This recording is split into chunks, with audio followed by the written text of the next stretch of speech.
Hello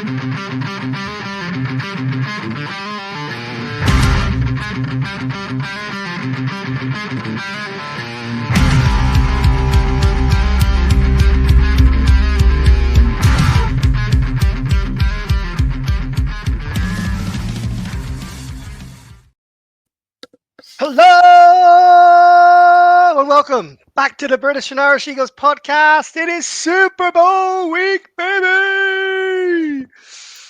Got a ball here in my hands. For those of you who can see, the last time the Eagles were crowned Super Bowl champions in Minnesota in 2018.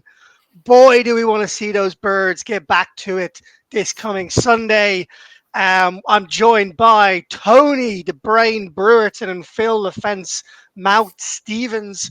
We'll be watching in a number of places this coming Sunday. You can probably hear the excitement in my voice. Tony Brewerton will be flying to NOLA on Friday. He has himself not only a plane ticket, not only somewhere to stay, although I'm questioning where that is, but he also has a ticket to the Super Bowl. Congratulations, Tony. We're all jealous, but we're all very happy for you as well. Thanks, my man. Really appreciated. Yeah, there's two stories to this. There's a real story and there's a story that I've told my wife. My wife thinks that my fairy godmother just appeared a few days ago and said, here's a ticket, here's some accommodation, here's some flights. So it's costing me nothing. That I've had some wonderful individual come along and bless me. But no, I have been incredibly blessed on this Super Bowl run, as I was in 22 as well. I just hope it's a different outcome this time around. So confirmation, I got a ticket this afternoon at a very reasonable price, but again, not a price that I'm going to tell my wife what it was. Nope. And yeah, I'm going to be there flying Friday morning, arrive fairly late on Friday evening. I'm going to have to drive myself 50 miles outside of New Orleans on Friday night to get accommodation that's less than 200 quid a night, and then the troops come in from Philly on Saturday morning, and there's about 70 of us sharing a 3-bedroom townhouse to make the price a bit more reasonable as far as accommodation's concerned. And then it's game day on the Sunday, and can't wait. But why don't we get into it? Yeah, amazing. Me and Phil won't be there in NOLA. I did look at tickets. I have dropped down. I could get two tickets for $7,000 for me and Katie when I looked on the website today. So £3,500 each, including fees.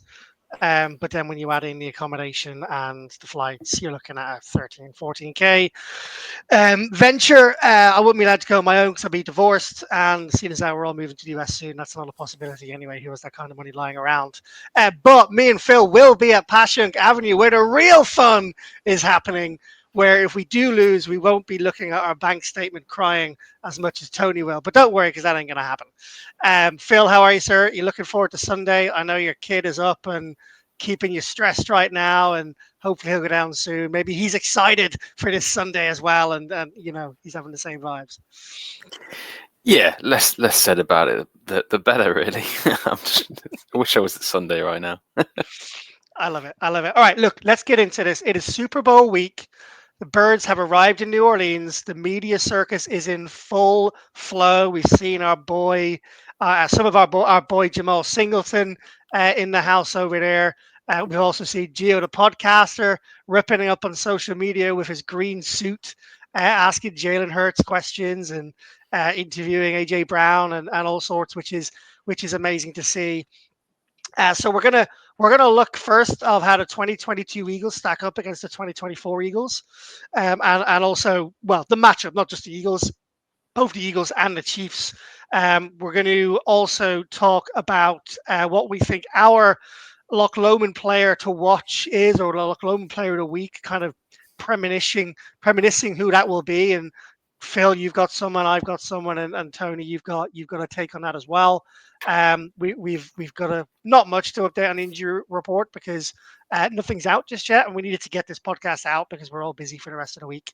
And then we've got a load of questions from the fans to get through to talk about and project what it's going to be like this coming Sunday against the Bills. The Bills, the Chiefs. I wish it was the Bills. Good. So, without any further ado, let's go into how these teams match up in 2022 versus 2024. Phil, I'll throw it over to you first. What do you see in difference-wise from the offense for the Eagles then versus now? So I know it's been mentioned probably by multiple people because it's hard not to draw the conclusions between 2 years ago and now. It's so obvious, it's so recent. But I was quite surprised because, for one, I'm still one of those people. I don't know about you guys that still hasn't watched the game back. I mean, I may have seen clips here or there, but Not I've once. zero intention of watching that game back. It's just too painful. But I feel like it's being publicized now in the build up more than ever, so I'm having to sort of look back, and actually it's reminding me about a few different key things that happened. Now, we only rushed for 115 yards in 2022, and when you sort of just draw that in comparison with this whole season, you know, that's Saquon Barkley's breakfast.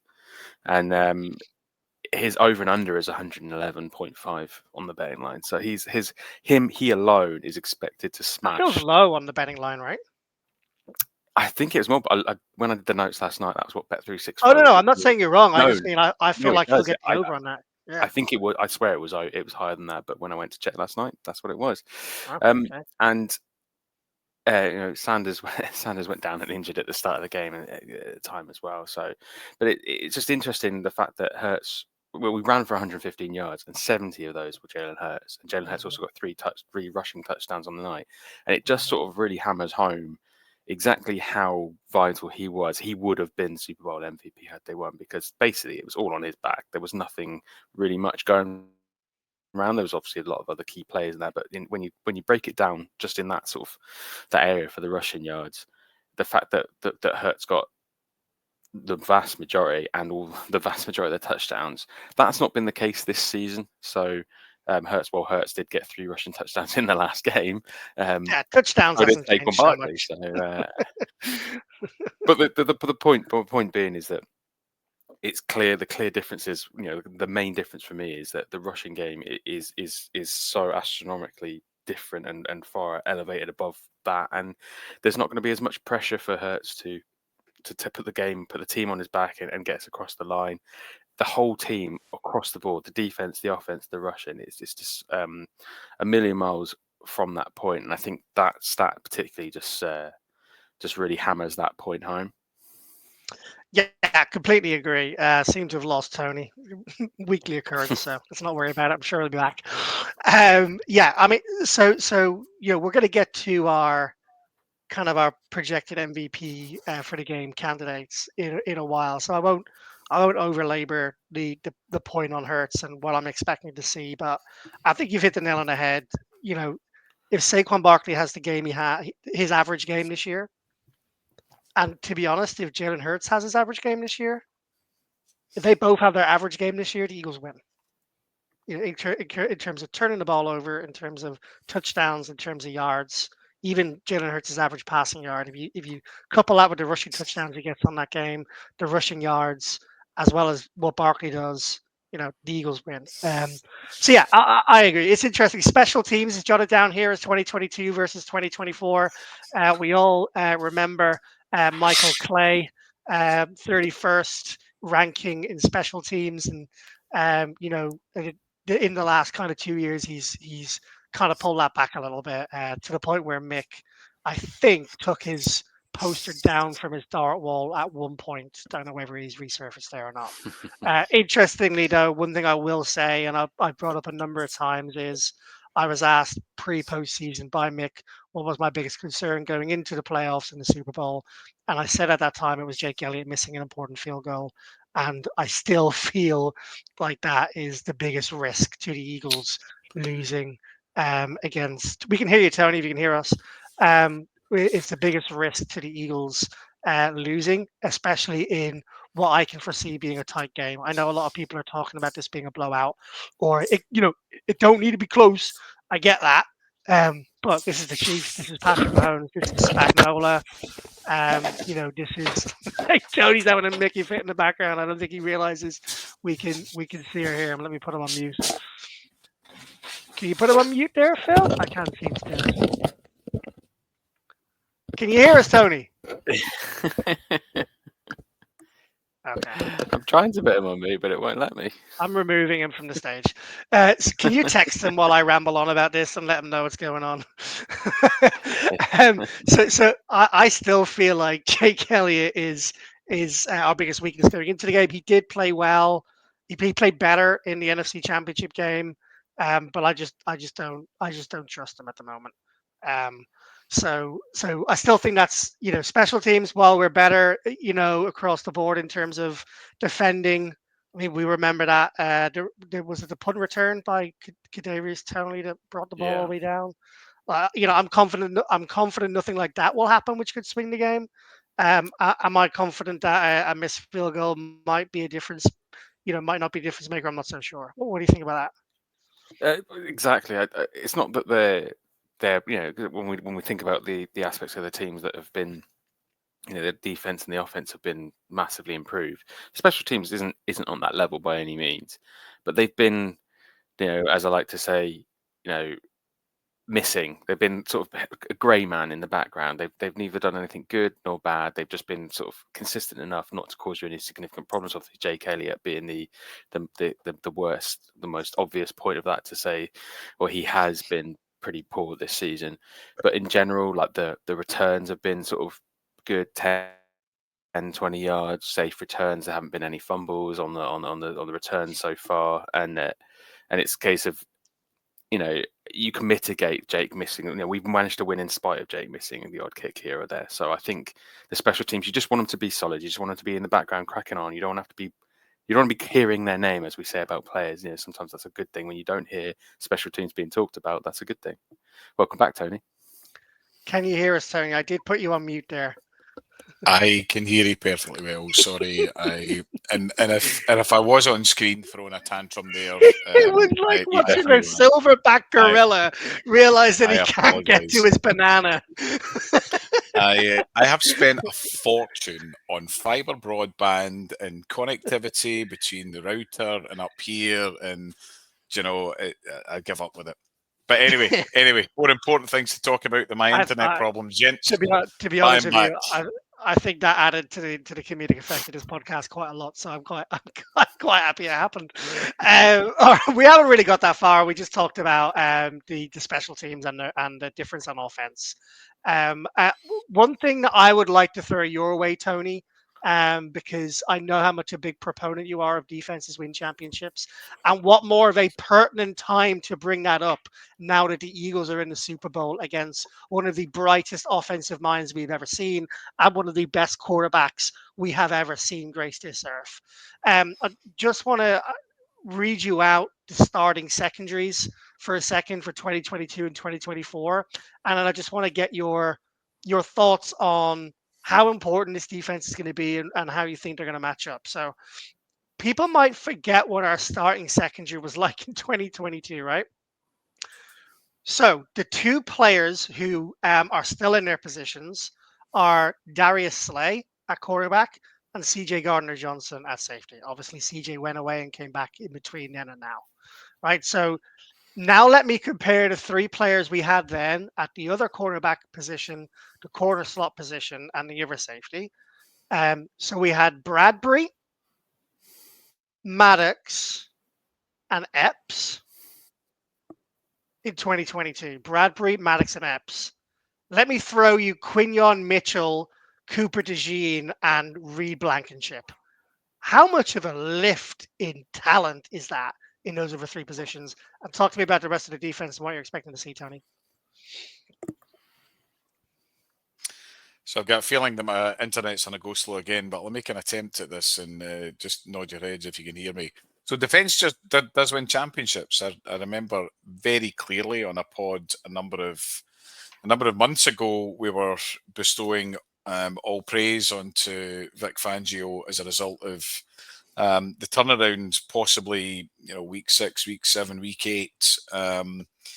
Post the bye week, we were looking good, and we said at that time, or I said at that time, if this defence keeps playing like this, we're going to find ourselves in New Orleans. So I'm going to take a mini whiff on that. But, we've still got one game to go. We've still got one more hunt. And I think there's a number of things to talk about in there. And I don't really want to get ahead of myself because I'm going to talk about two of these guys a bit later on in terms of keys to victory and what we need to do in order to win the game. But there's a few different things, and actually, we may kind of scoff at that Eagles secondary in 2022. But Bradbury had a breakout season. It was the year after that Yep. that he fell off the face of the earth. Slay was Slay. CJ had a monster season. Avonte Maddox and Marcus Epps, they were perfectly serviceable slot corner and Nope. We lost him right at the opportune moment. And safety position, Tony was gonna say. Yeah, they were, Tony. They were definitely serviceable. And they were better than what they look like they are now, for sure. But I think the talent differential between Maddox and Cooper DeJean is large. And I think what we see from Quinyon Mitchell nearly being defensive rookie of the year, Phil, versus Bradbury playing well, is at least on par. And then Ghost over Epps, I feel, is a big jump up. And CJGJ is arguably playing at a better level than he did in 2022. So yeah, I'm feeling pretty good. I also wanted to talk just briefly on the defensive schemes, Phil, because we had Gannon's defensive Fangio scheme in 2022, the famous bend don't break, which broke more than it bent. And at the start of this season, we were worried that, okay, well, we've got the godfather of these bend don't break schemes, and I'll be one to hold my hands up that after 3-4 games, I was like, no, sorry, this whole scheme isn't for me. Give me a different type of defensive coordinator. I'm so fed up with it, blah blah blah. And I'll hold my hands up and happily say that I was wrong, because I don't know if anyone saw after 4 weeks. If anyone told you how good this defense would be for the rest of the season after week 4, I'm not sure anyone would have believed you, because he didn't have the best. He's not had like the best #1 defensive record in the league. Like, it's not like he's known for being like a top 1 defense. He's known for consistently being a top 10 defense, and had a bit of a sporadic time at Miami and the Dolphins. But this defense is not bend don't break. It's bend, bend, bend, and smack you in the fucking mouth. So talk to me about your confidence in Fangio over Gannon, and how much of a difference that will make this coming Sunday, Phil. Well, I think it is a bend don't break defense. I know what you're trying to indicate, because Gannon was more like Timu Fangio, as is the sort of the isms that goes around now when you're trying to describe something that's like a lesser, cheaper version of Oh the yeah, a original bit quality like product. on Instagram when someone called me a Timu Kelsey when I had my top off. But that I'd say that's still a compliment, because he's God status. So to be a cheap version of that is more to be sort of a normal human being, but Demigod. demigod. That's the what I was looking for. Yeah. But so it's still like a bend don't break defense. It's just the original. It's the way it's supposed to be done. Now the problem is the best team in the league at playing the bend don't break dink and dunk offense is the Kansas City Chiefs. So it's going to be really interesting, and I think the overconfidence in the defense does have to be sort of taken down just a slight bit. Like we are, I'm still fully confident in the defense, but we're now playing the one team that is the best at playing that kind of defense. So it's going to be an epic showdown. But yeah, definitely that Fangio, after 4 games, we were all calling for his head. I was saying it's just not working. The residualness from Miami was like, well, this is the reason why Miami didn't want him anymore. Or did he want it out of Miami?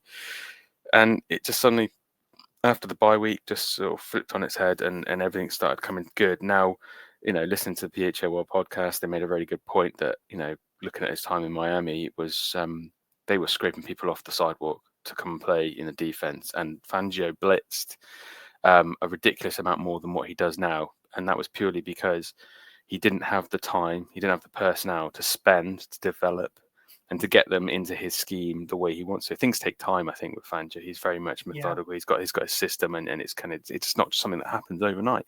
So I think that explains a lot why Miami didn't get on with him very well, because he probably just didn't have the patience or the time. So it was like trying to do the best he could in the short space of time. He's developed this team, and it's the best defense in the league. And that sure as hell what you need when you're going into a Super Bowl against a team with Patrick Mahomes at the helm. Shorty, a great take. And just as I was about to bring Tony in, he just disappeared off the face of the earth again. It's almost He like needs to go back to his kitchen. I think he had a good straight. Yeah, from his text him that while I say this. For me, there's something quite poetic and something quite Hollywood about. Like there's a film story here of Vic Fangio, one of the brightest defensive minds in the NFL, been around the league for 30, 40 years. Finally, he's home in Philadelphia. He's in his home city. He's leading his Eagles defense in their quest for their second ever Super Bowl. He's up against his arch nemesis in Patrick Mahomes and Andy Reid, who he's never beaten before. But now, with the passion and the roar of the crowd, of the traveling Eagles fans in NOLA, he leads the Eagles defense to an amazing display of erosive defensive line rushing and blitzing and incredible turnover play by the secondary. And he can hold his head high as a true Hall of Fame coach in the NFL and prove to all of his doubters that even though his scheme is great and has been adopted, it can also win Super Bowls. I think there's something quite poetic about the story of Vic Fangio this weekend that I'm not sure many people are really talking about. It's all about Mahomes. It's all about Spagnuolo, Reed, Hurts, Kelsey, Barkley. The story of Vic Fangio here is an undercurrent that I'm really looking forward to seeing how it develops over the course of the game. Hopefully it gets better as it does normally as well. Good stuff. One final point on the comparisons there, and that's Mahomes and Kelsey. Mahomes and Kelsey of 2022 is not the Mahomes and Kelsey that we've seen in 2024. That's not to say that Mahomes isn't still the best quarterback in the league. I think Mahomes is still the best quarterback in the league. I don't buy the Josh Allen, Lamar Jackson, Joe Burrow hype. Mahomes is the best quarterback in the league, and I don't think it's close. He is still that guy, even though he's not played so well, right? He hasn't got as many weapons. But Kelsey, apart from last week, he's played a little bit better in the playoffs. Kelsey's looked a bit slow and lethargic during the season. Like he's not been his usual self. So I feel like if Kelsey and Mahomes play to their ability this Sunday, which is, and when I say their ability, Phil, I'm talking Hall of Fame, best of all time, at their positions, then no matter what the Eagles do, it's going to be a struggle. Because they are really that fucking good. Like they really are that good. But I'm not sure they are playing at the same level they were in 2022. And I'm hopeful that continues. And Travis Kelsey gets distracted by a glint in Taylor Swift's eye on the 50-yard line when he's supposed to catch a ball. Could have used something else over an eye there. I'm glad I didn't. So yeah, what do you think? Mahomes, Kelsey, you as scared as you would be normally, or not as much? Definitely not as much, but how much less is hard to sort of tell. I don't want to be that complacent because we all know how good Kelsey is in the playoffs. It seems more and more apparent especially over the last year or two, that he very much saves himself for the playoffs. This is where he comes into his own, and this is, as I mentioned a moment ago, the dink and dunk offense very much runs through Mahomes and Kelsey. He is their third down specialist. If you manage to get him to third or fourth down, it's nearly always a Kelsey slant over the middle, crossing route, or just sort of, he just stands there and he's somehow open. So it's going to be absolutely vital to, and he's a shit talker, and we've got CJ Gardner-Johnson and Reed Blankenship. I think it's going to be a real key battle between our safeties and Travis Kelsey. I think Cooper DeJean, like the matchup, I think Cooper DeJean might try and take on Kelsey. Yeah, I've heard that as well. Have you? I've not listened to any podcast in like 4 weeks. No, you're basically exactly. I forgot about Cooper for a second. You're absolutely spot on. I think there's a talk of like how they're matching up. I know that is it Brent Selleck has been in Eagles practice to try and play the Kelsey role so they can practice. It's going to be It looked like he key. still had a few yards of pace there, Al Brent, in that clip. I think if they can get Kelsey off his game, I think that's going to be one of the tests is try and talk enough shit to get Kelsey sort of distracted, like, wind him up. And I think CJ is going to be the prime person to be sort of yapping in his ear all throughout the first half, hoping to sort of get him, just put him off his game if that's even possible. But it's going to be absolutely key, like I said, with the dink and dunk kind of game plan that the Chiefs are going to go with. I wouldn't be surprised if Fangio is going to change his scheme a little bit and try and encourage the deep ball, the deep sideline ball, because notoriously Xavier Worthy and not what's Rasheed the other Rice. guy? He's not fit, is he? No. Hollywood Brown. Yep. Are sort of notoriously iffy about the ball, catching the ball on the sideline and knowing where they are in the game. So I think I've heard that sort of bounded around as well, which I think could potentially as long as see Clay doesn't Fangio get burnt on that one. No, but I think it's one of those things where if you take how like Kelsey's like the tush push, Kelsey's 92%. If you go to Taysom Kelsey every time, you're gonna Travis Kelsey, you're gonna be you're playing your odds, right? Exposed. Yeah, it might be worth considering that. Yeah, Tony, have we got you, my friend? We have. I've moved locations. It's not even as if I've got a middle floor like Phil. For some reason, you have the nerve to give me shit about a large house, my friend. You're going to Super Bowl, Tony. You're not allowed any of this stuff. Yeah, true. It's just I don't know. That room just seems to be a dead spot. I'm very embarrassed and very sorry for. Oh, don't be embarrassed. It's been really enjoyable and for fun our for listeners. us to watch. It's been really enjoyable. I was just about to come to you last time, and it just went black, and me and Phil pissed ourselves laughing. Man. Don't. Right, we're what just, missed? Yeah. So we were just talking about the defense, and I kind of picked up on what you were saying about.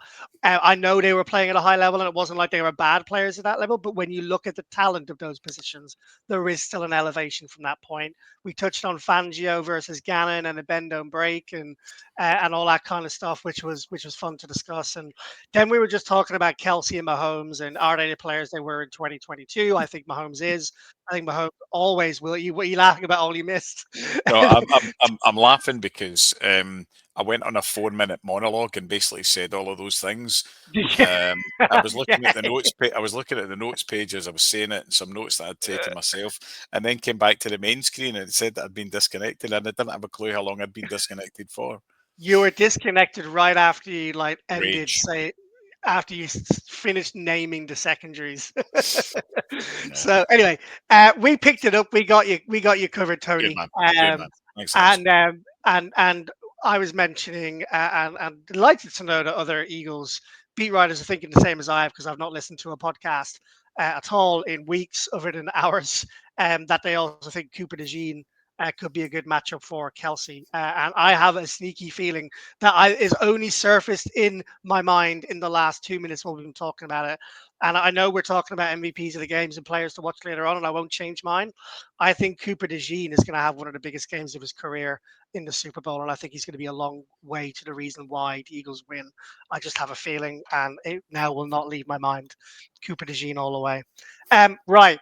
Tony, while we have you, can we let's talk about the game upcoming. Let's talk about the keys to success. And I want to just, here's 5 minutes. The floor is yours. If you want to sing, you want to dance, you want to do a poem, or if you just want to tell us how the Eagles are going to win, you deserve the time now, my friend. Well, you've given me a wonderful segue, and thanks for having my back, guys. It is innately frustrating. It's an incredible segue. Your ability to roll me in lovely to what I want to say as far as the keys to victory couldn't have been any better. And it's exactly as you've just said. It's those guys. It's Cooper DeJean. Let me tell you why. We need to continue to win the turnover battle.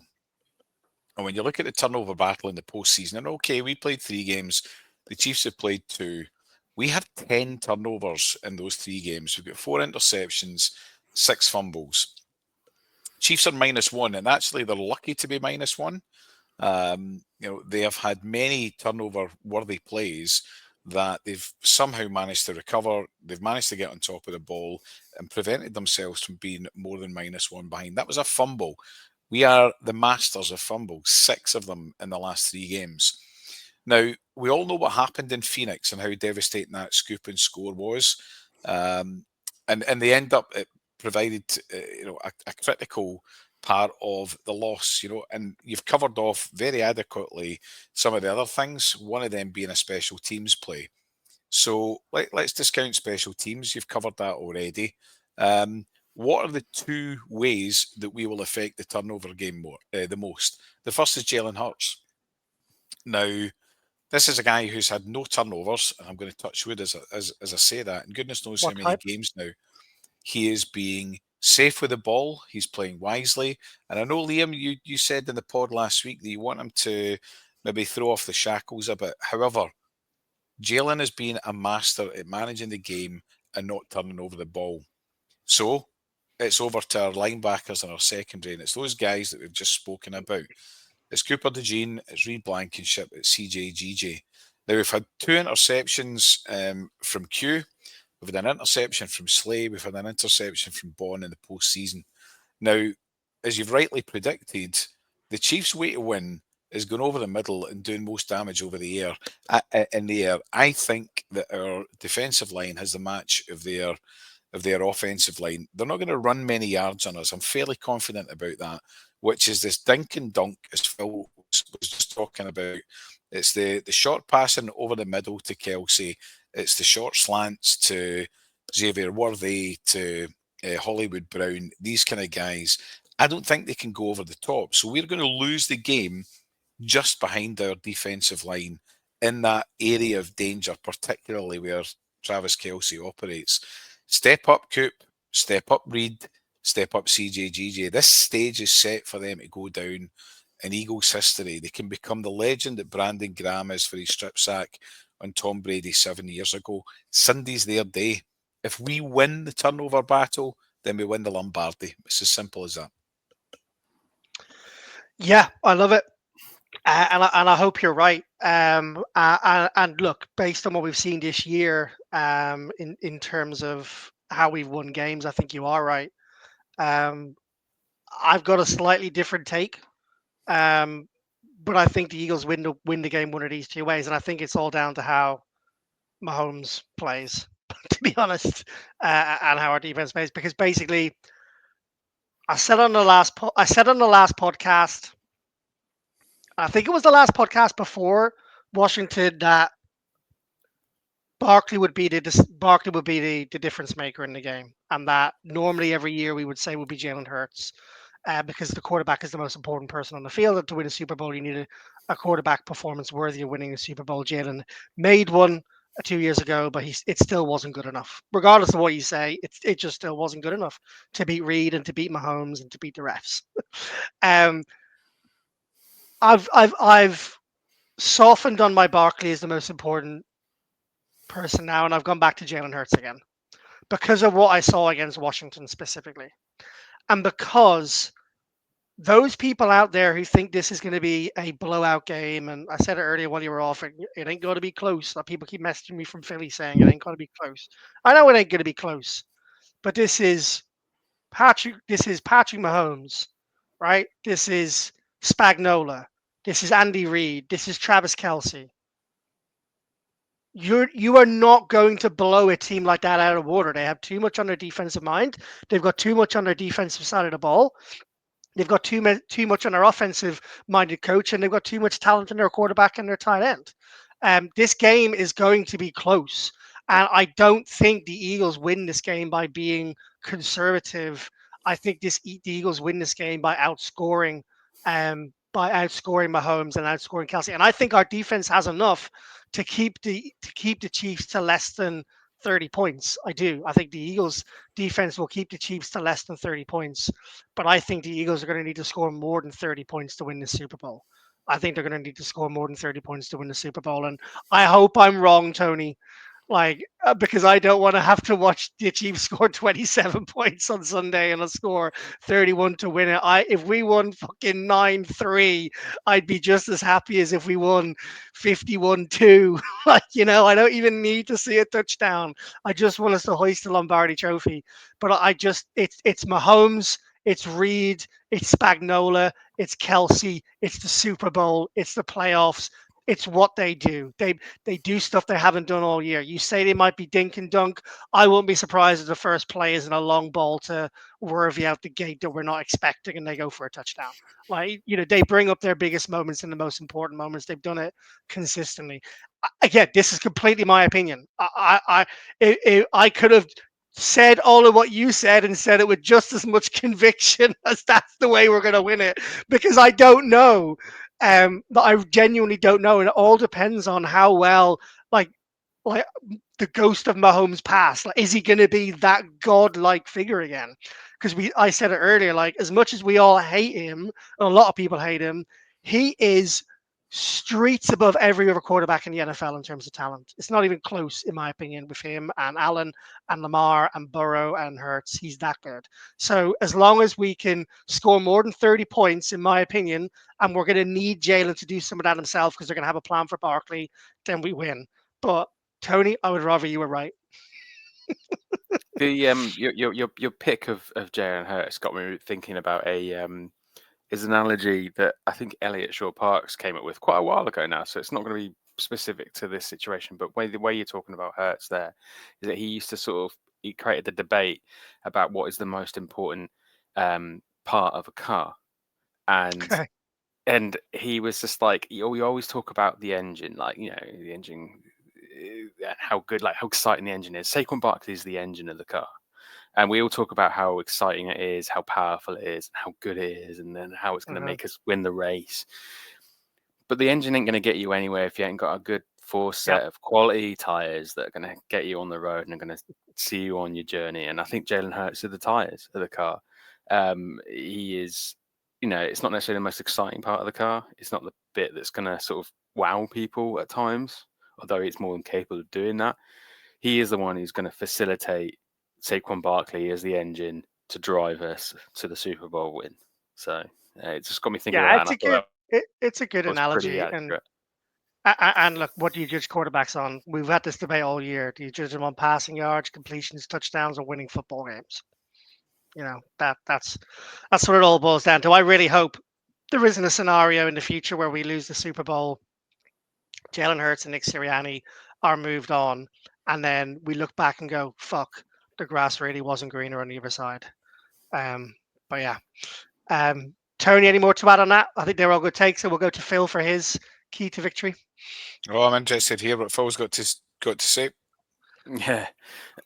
I've kept it simple with Nolan Smith for my player to watch / key to victory, because he is grown and grown and grown over the season, and coming into the playoffs has grown even more so. He's got 4 sacks, 4 of the sacks in the playoffs so far, which is a record in itself. We all remember what it was like with the sopping wet turf in sopping wet grass, I suppose I should be specific. We didn't get any sacks, and part of the reason was because the players knew multiple times were slipping. Hassan Reddick slipping all over the turf. I remember that quite vividly now. Yes, it's AstroTurf this time. And it's a dome, so that's eliminated. So that's going to give players like Nolan Smith, and it's not just going to be him. I'm picking him. I'm highlighting him specifically, but it's going to be the pass rushers at whole. And we all know that Brandon Graham is fighting really hard to claim his starting spot. Whether that's actually just a bit of smoke and mirrors or not, I believe that he will be dressed. Whether he'll play significant snaps remains to be seen. So I'm sticking with Nolan Smith for now. Can I just get you to? Sorry, I know you're a fence. Can I just want, like, is Brandon Graham gonna play some snaps, and is he gonna make a play in the game? I just want you to go out on a limb. Give me yes or no. Yeah, I think so. I think he's going to be involved. I don't think they'd be doing this if there was there's no need. The team has been playing pretty well. It's not like we've been messing this gaping hole of Brandon Graham. We have, but not in such a way that you want him back as quickly as possible. And as soon as he's back in, you're rushing him straight back in. It's a case of the team will be fine if he doesn't make it in, but they wouldn't be doing this and they wouldn't be dressing him, and he wouldn't be talking like he's playing if he was like, it's just a bit too soon. It's not. He's ready to go, but it's going to be his first game back, and it's a ridiculously short time scale for the type of injury he's had. So, there's debate on whether he's really healed or whether he's a superhuman, whether he's just got DNA that's just super fast healing. But I doubt he's going to be 100%. At that so age, he'll be held back. it's weird. Do you know what's really amazing, guys? Can I just say, having listened to the three of us talk about the difference makers, maybe take mine out for a second, but certainly both of you two. If I told you at the start of the season that going into the Super Bowl we were going to say the game might rest on Quinion Mitchell, Cooper DeJean, Nolan Smith, and Brandon Graham, you would have thought I was a moron, but you also would have said, "Wow, that's incredible growth from players in this team." Add into that as well, though, Liam, what you have said. So Mm. you take those four players, and actually, there's a myriad of other players that you could add in as well. You could be adding in Bond. Darius Slay, Zach Bond. You could be adding in AJ Brown, Devonta Smith, Dallas Goddard, on top of Jalen Hurts, on top of Saquon Barkley and the guys that have already. What an embarrassment of riches we've got. I know. There is almost, I think my biggest fear about this weekend, about not winning, is If we don't win now, when do how we? good a team do you need to have in order to beat Mahomes, Andy Reid, and Steve Spagnuolo? Well, okay. Well, you know, in the podcast last week, Tony, when I said like I was nervous and I was anxious and I didn't want to talk about it, and you helped me with that statement. You just put me right back where I was before. No. Hey, we've still to do predictions, mate. We've still to do predictions. But that is my one fear going into this weekend. How good does your squad? How good does each side of the ball need to be? And Phil's already touched on special teams. We are miles ahead of where we were 2 years ago as far as special teams is concerned, with the exception, as you said, Liam, in terms of Jake Elliott. That's always got to be a wee niggle. I don't think Jake Elliott's going to be I don't think Jake Elliott's going to be a factor. But my one worry is not that we get beaten by the Chiefs. It's not that we've had the devastation. It's none of those things. It's just how good do you actually need to be in order to win the Super Bowl? And I don't think in all my 37 years of following the Eagles, 2005 included, 2017 included, 2022, I don't think I've seen a more complete Eagles 53-man roster than this one. It's a very good take. There is no better time or team better set up to beat Patrick Mahomes than there is this weekend, which just makes the potential downfall so much worse. but the excitement so much better going into the game, and the possibility of it. Guys, I've outlasted my stay by 10, 15 minutes because I wanted to make sure we actually had two people on the podcast with Tony going early. So shall we do predictions, and I'll let you guys go ahead and do questions from the fan base. Does that work for you two? Do it. Okay. Philip, your defense, but I'm not going to allow you to be defense today. I'm going to make sure that you're the first person to give us your take on what the score prediction will be for the Eagles versus the Kansas City Chiefs at NOLA this coming Sunday. Yep, it's going to be an Eagles win. I feel it in my plums, to quote Eastbound and Down.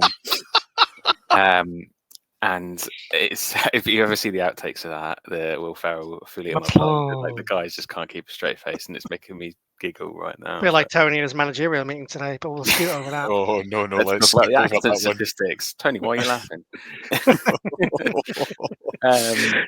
So just to put into how busy I've been today, I have not got up off this chair since we were talking about that. My goodness. Yeah, let's move on swiftly before we squeeze into what we were talking about. I just don't. What I can't do is I can't put my finger on what the score's going to be because I just have no idea.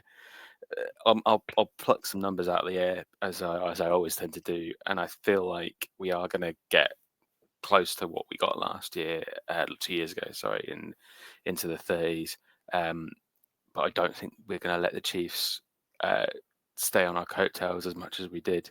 We aren't going to be as susceptible to the turnovers as we've mentioned. We're not going to let them just march up and down the field. And I feel like now or never to show the world that Patrick Mahomes and Travis Kelce are very much human. So I feel like they're going to be there, and there's always going to be a threat. We're never going to feel comfortable. So I'm going for a 35-27 Eagles Super Bowl win. 8 point, so a touchdown and a 2-pointer. Yeah, like it. Tony? I'm 2-1 in the playoffs. I only ever give my prediction against the spread. Yep. And I'm going to continue. I'm going to continue that, but I'm going to extend it slightly. So I was correct against the Packers. I was correct against the Commanders, and I was half a point out against the Rams in terms of the spread. If you want to bet the spread, feel free to bet the Eagles. If you want to play the money line, feel free to play the money line on the Eagles. If you want to do a handicap spread, do minus 5 or -6 Eagles, and we So will by still 7 points. and we By will my still 7 cover. points or more. So it's a full touchdown swing on the spread.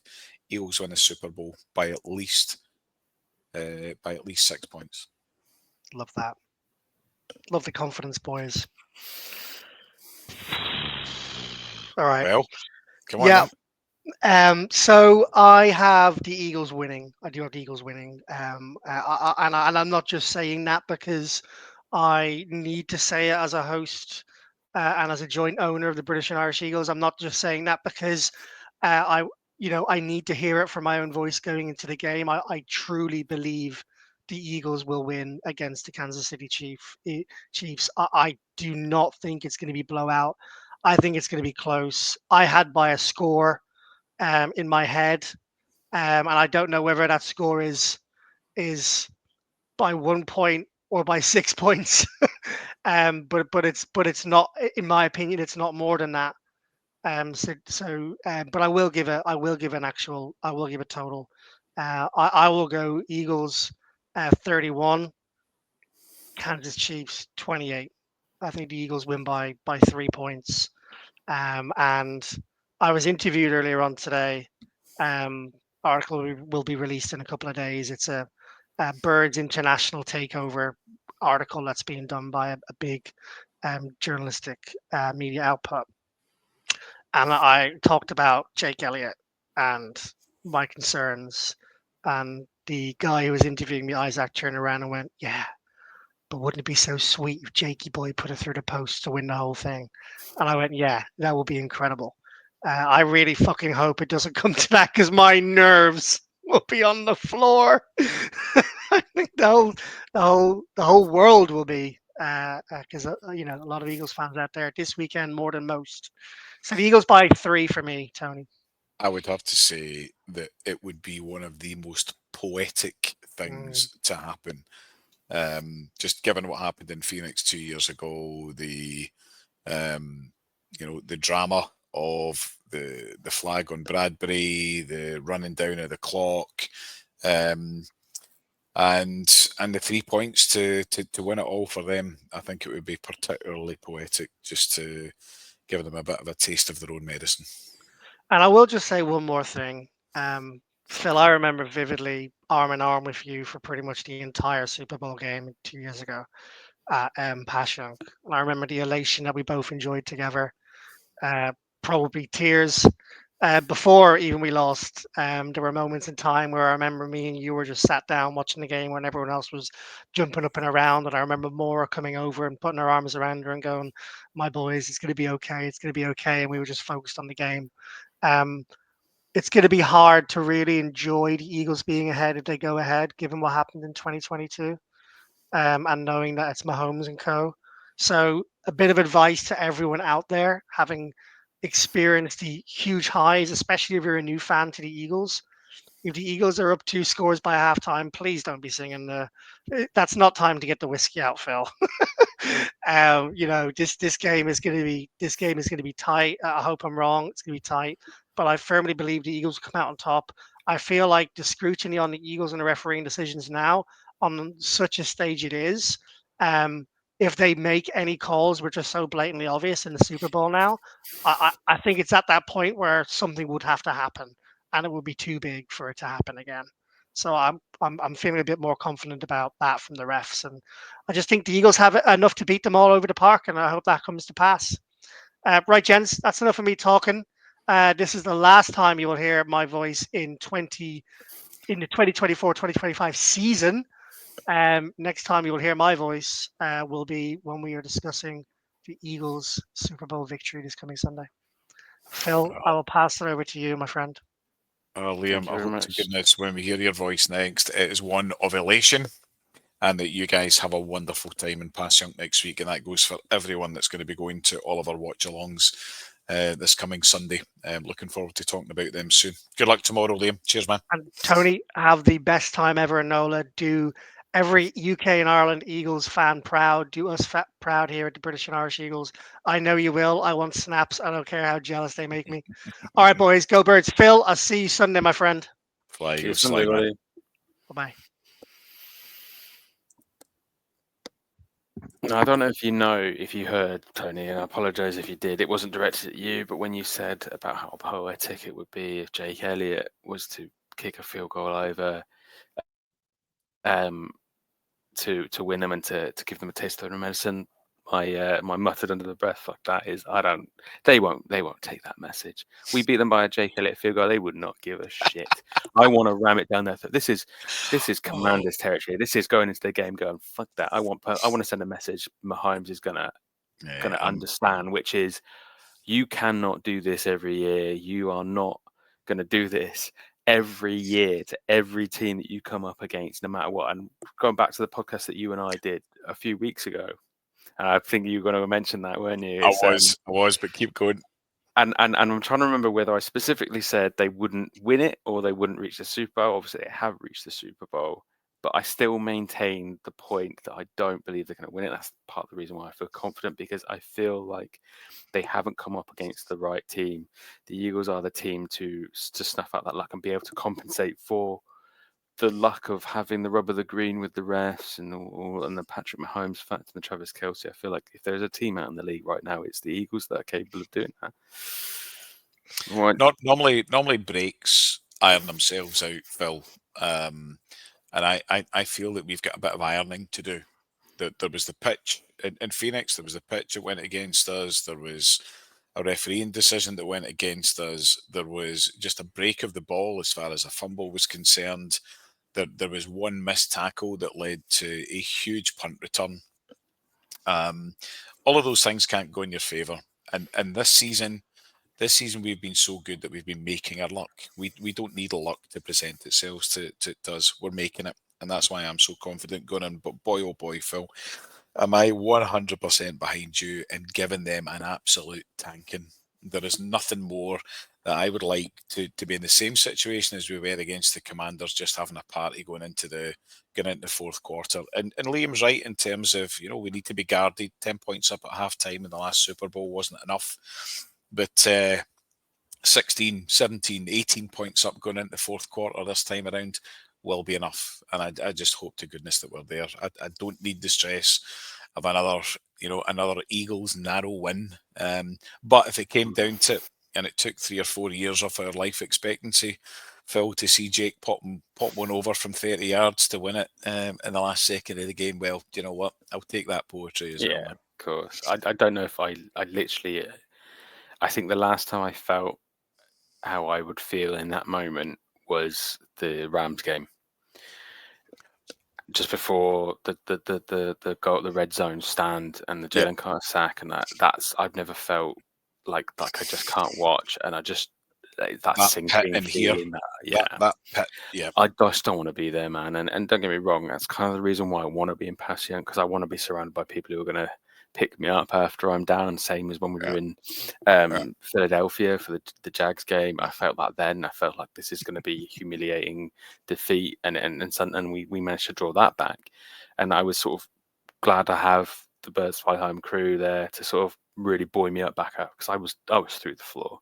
Yeah, I was it'll be a brilliant reunion, though. I mean, just watching it will be some great. That's enough negativity.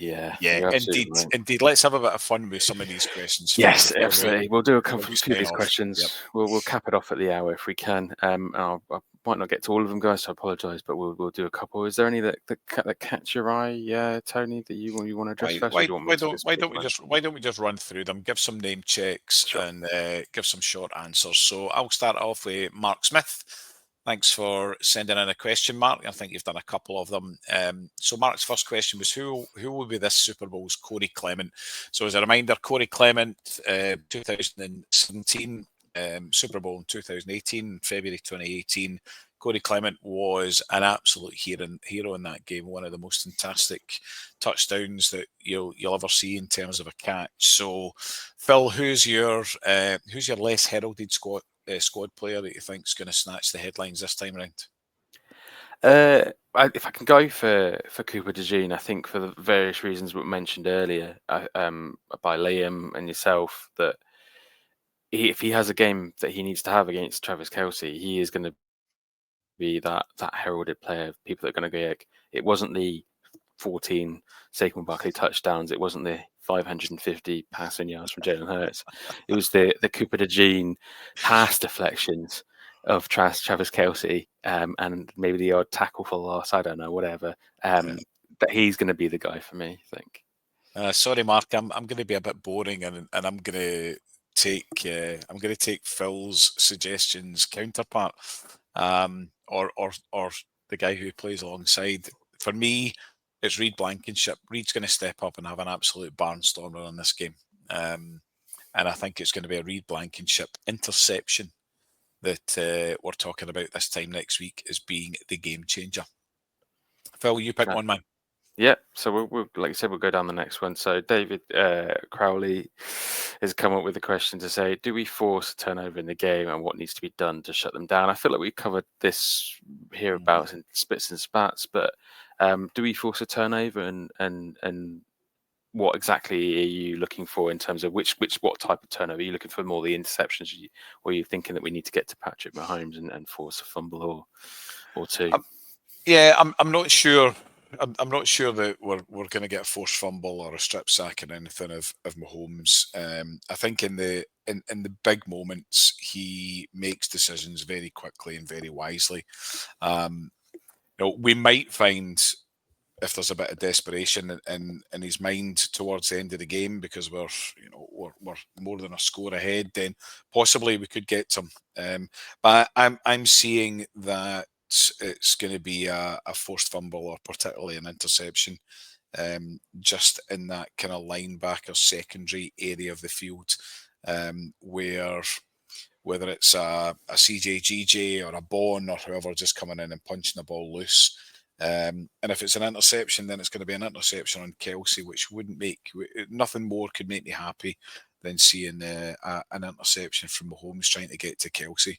That would be a poetic moment for me. So, yeah, David, I do think that we get a turnover in the game in order to shut them down. I think we've pretty much covered that.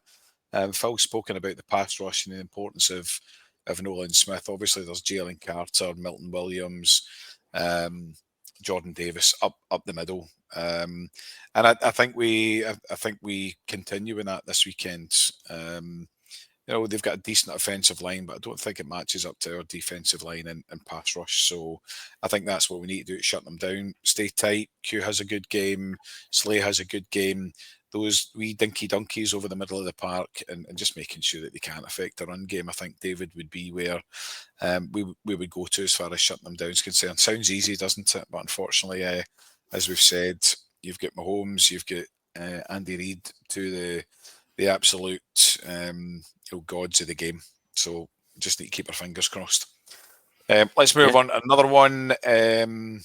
I think Josie, you asked the question: what player do you think will be the biggest difference maker compared to 2 years ago? I think we've covered that Yeah. adequately, but great question.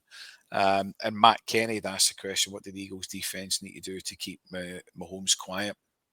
I think we've just covered that one off as well.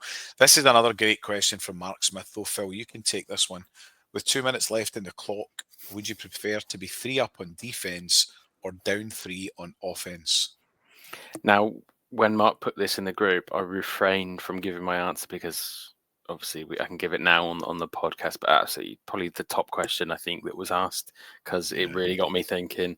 And it also is a stark contrast of where we were 2 years ago to where we are now. If you'd asked me 2 years ago, maybe 3 down on offense because the offense was absolutely firing and you back your offense to get a touchdown. And it's not that I don't feel that way now, but I'd rather take the bird in hand than the two in the bush on this occasion. I'd rather be 3 points up, and I know people will disagree with me on this, but based it on the fact that the defense has been so good. I have confidence in them, and I back them because I'd rather have the points and stop Mahomes. And I know it's easier said than done, and I appreciate who Mahomes is, but there's no guarantees you get those points. And Jake Elliott struggles. There's no chance. There's no guarantee that you're going to get to overtime either. So I'd rather take my chances, back Jalen Carter, like in the Rams game, and I just have the faith that come the moment, cometh the man. We get the stop, and we do thwart Mahomes. What about you? Well, I'm so mixed about it, and Mark's question is really, it's stuck in my mind all day and tormented me to an extent. So thanks for that, Mark. I've got two trains of thought. One is the same as yours, and I evidenced the Rams game, how we managed to get that stop in the red zone. There was a drive that began with about a minute and a half left. It was one that we should never have been in that situation, but we were, and ultimately the defence got the stop. There's a big however to that, though, and the big however is it's not Matt Stafford and Cooper Cup and Puka Nakua that we're playing. It's Andy Reid, Patrick Mahomes, and Travis Kelce. And after what they did to us in Phoenix 2 years ago, I'm thinking that I'm going to rather having the ball and 3 down with 2 minutes left in the clock. I think we can do enough. I think we can do enough in order to win the game. But it's a brilliant question, and I'll probably flip flop in my answer. Between now and Sunday. And Mark, I tell you what, if we do find ourselves in that scenario on Sunday, then I'm coming after you. Yeah, I think we will. Right. So last few questions, all from our lovable Scotsman Mick McGivern, who, after giving me a couple of questions about who's playing and where are they playing, I think he came up with some serious ones. So the first one I'm going to put up is a bit of a fun one, Tony. There was all talk about the entrance song, and obviously they've had this Gilly the Kid blow the whistle. They obviously came out to Dreams and Night, or they danced to Dreams and Nightmares in the championship game in 2017. Do you have a favourite song, something that gets you pumped up that you think, if the Eagles came out to that, it's Birds by a Billion?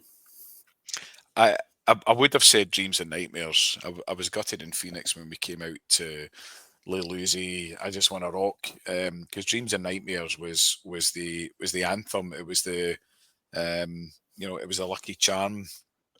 However, I think, and I need to choose my words carefully and use the words, alleged issues with Meek Mills and P Diddy, etc., etc. It's almost like Man United playing a Gary Glitter song to run out to, as it currently stands, Phil. So I can't see it being Dreams of Nightmare. We lost with Lil Uzi. There is Gilly the Kid, but I have to say, rips my knitting. So I'm not really that bothered about a blow the whistle. So I'm kind of lost. And I need some inspiration. Mick gave some great suggestions. But what are you going after? I don't know how many people are going to be familiar with this choice, and I don't think it will be very popular. But for me, it's one of the most epic introductions to a live gig that I've ever been to. And those that are Metallica fans will know that Metallica come out to every single gig to the Ecstasy of Gold, which is also famous for the Good, the Bad, and the Ugly, I believe, the Western film. purely instrumental, no lyrics, and I know it's not a very popular song, so it may not get everyone up. But if you haven't ever heard it before, specifically listen to a Metallica version, a live gig, start the first track, Ecstasy of Gold, whatever track came after that, it didn't matter. You were geared up because but it wasn't like powerful. It wasn't like booming. It wasn't powerful lyrics. It wasn't swearing. It wasn't like fucking get up for this. It was like literally it's slow. It's a slow build, and it just basically it's almost like I go to war on that song. So I feel like that's the perfect caveat. I'll need to add that to my playlist for this weekend. I do think that the Eagles run out every week to Thunderstruck by AC/DC. Yeah, and that AC/DC is might, always a good one. it is, it's certainly not offensive to anyone. It's got a good vibe about it. But who knows? We've only got a few days to find out. So another couple of questions from Mick then. We've covered off the Kelsey question. How aggressive do the Birds need to be in fourth down, given how conservative Nick was in Superbowl 57? What do you think? Phil? Are we going to see some fourth down attempts this time round? Yeah, absolutely. I mean, I was surprised that the 4th and 5 against the Commanders, it seemed a little bit out of character, but I'm glad it happened because I think that was the one thing that we were missing. We wanted to see that odd time when the need is right to go for it and be aggressive. And Nick Sirianni is very much aware of that. He's going to be thinking this is what he's going to be absolutely storming out of his bit to correct the wrongs of 2022, and one of those was not being aggressive enough. So I'm not saying he's going to go overcorrecting, but he's definitely going to be like, when it comes to these situations, I'm going for it, and there's going to be a lot more of the go for it than there is to be reserved. And another factor in that is the Jake Elliott in 2022. He was very much not having the problems that he's having now. So you've got to factor that in as well. So correct. I think you're right, and I think Mick will probably be in the same camp as us as well, as will a lot of the listeners and the contributors to the WhatsApp group.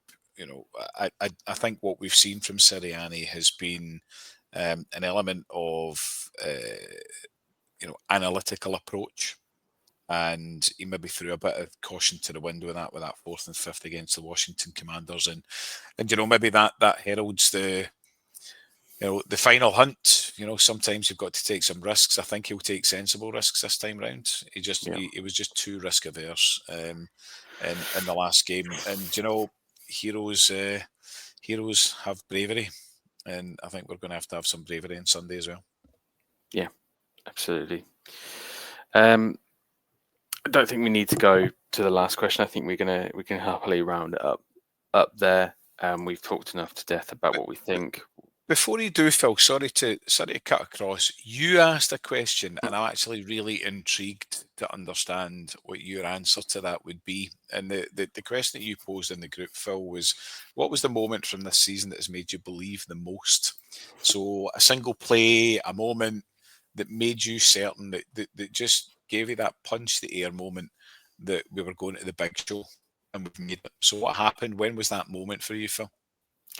Yeah, no, I was happy to give it a miss, but no, since you asked, it's I think it was the Rams game in week 12 for me. Not too early enough in the season to make any drawing long out conclusions. I think that was the part where we hit our purple patch. I think obviously just before the Ravens game as well. I feel like that was the moment that just the performance from Saquon Barkley, the ridiculous stats. The long touchdowns, the 250 yards rushing, 300 yards from scrimmage.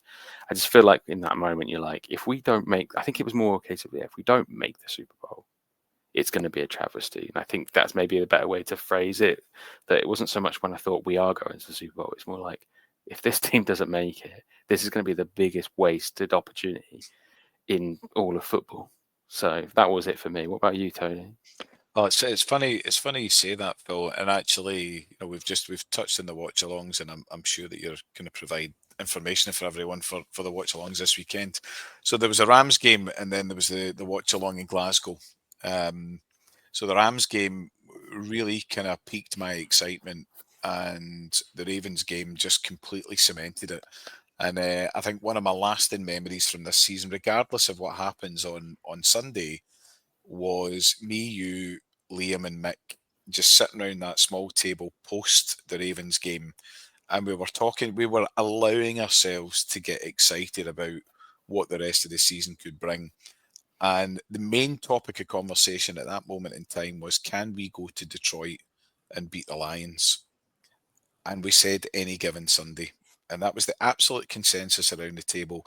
There was a belief that it didn't matter what the Lions were doing at that time. It didn't matter the injuries that we were facing. It didn't matter anything else that was going on in the NFL. We had the confidence to sit at that moment in time and say, we can go into Detroit and beat the Lions and we can make the big show. Well, we didn't have to. The so-called the Lions were slayed, and we took the Commanders when they came back to our own gaff. So that was the pivotal and most momentous moment for me in the season, was the four of us sitting at that table, committee room number 9, that Sunday night, having watched the Eagles beat the Baltimore Ravens. And here we are, a mere few weeks later, and just a few days, a few more sleeps from our team walking onto the field in New Orleans to the big one. Yeah, well said. And that's it. I think if it wasn't the Rams game, it would have been the Ravens, just from a solidification point of view. Yeah, fantastic. It would have been nice to have got Liam's take on that, because I'm sure his would have been fantastic too, and everything else. But like you said, we are a few days away, a few short sleeps away from Sunday night, where the Eagles will go out, and for the confidence that we have, the excitement that we have going in, it's going to be a fantastic evening. Wherever you're watching it, obviously nothing's going to quite top what you're going to experience. Win or lose, it's going to be a great atmosphere in New Orleans, and I know the Eagles fans are going to travel well. So look forward to seeing all the pictures and videos of you being in the stadium, and just any plays you can get. It's going to be fantastic. So jealous of that. But for those that mere mortals like us who are going to be stuck back in the UK or anywhere else in Europe or across the world, Eagles Brazil, Eagles France, Eagles Germany, anything like that, they're all going to be having our various plans. But for us specifically, like you said, Lee and Liam are going to be heading down to Passyunk with around 60 British and Irish Eagle members.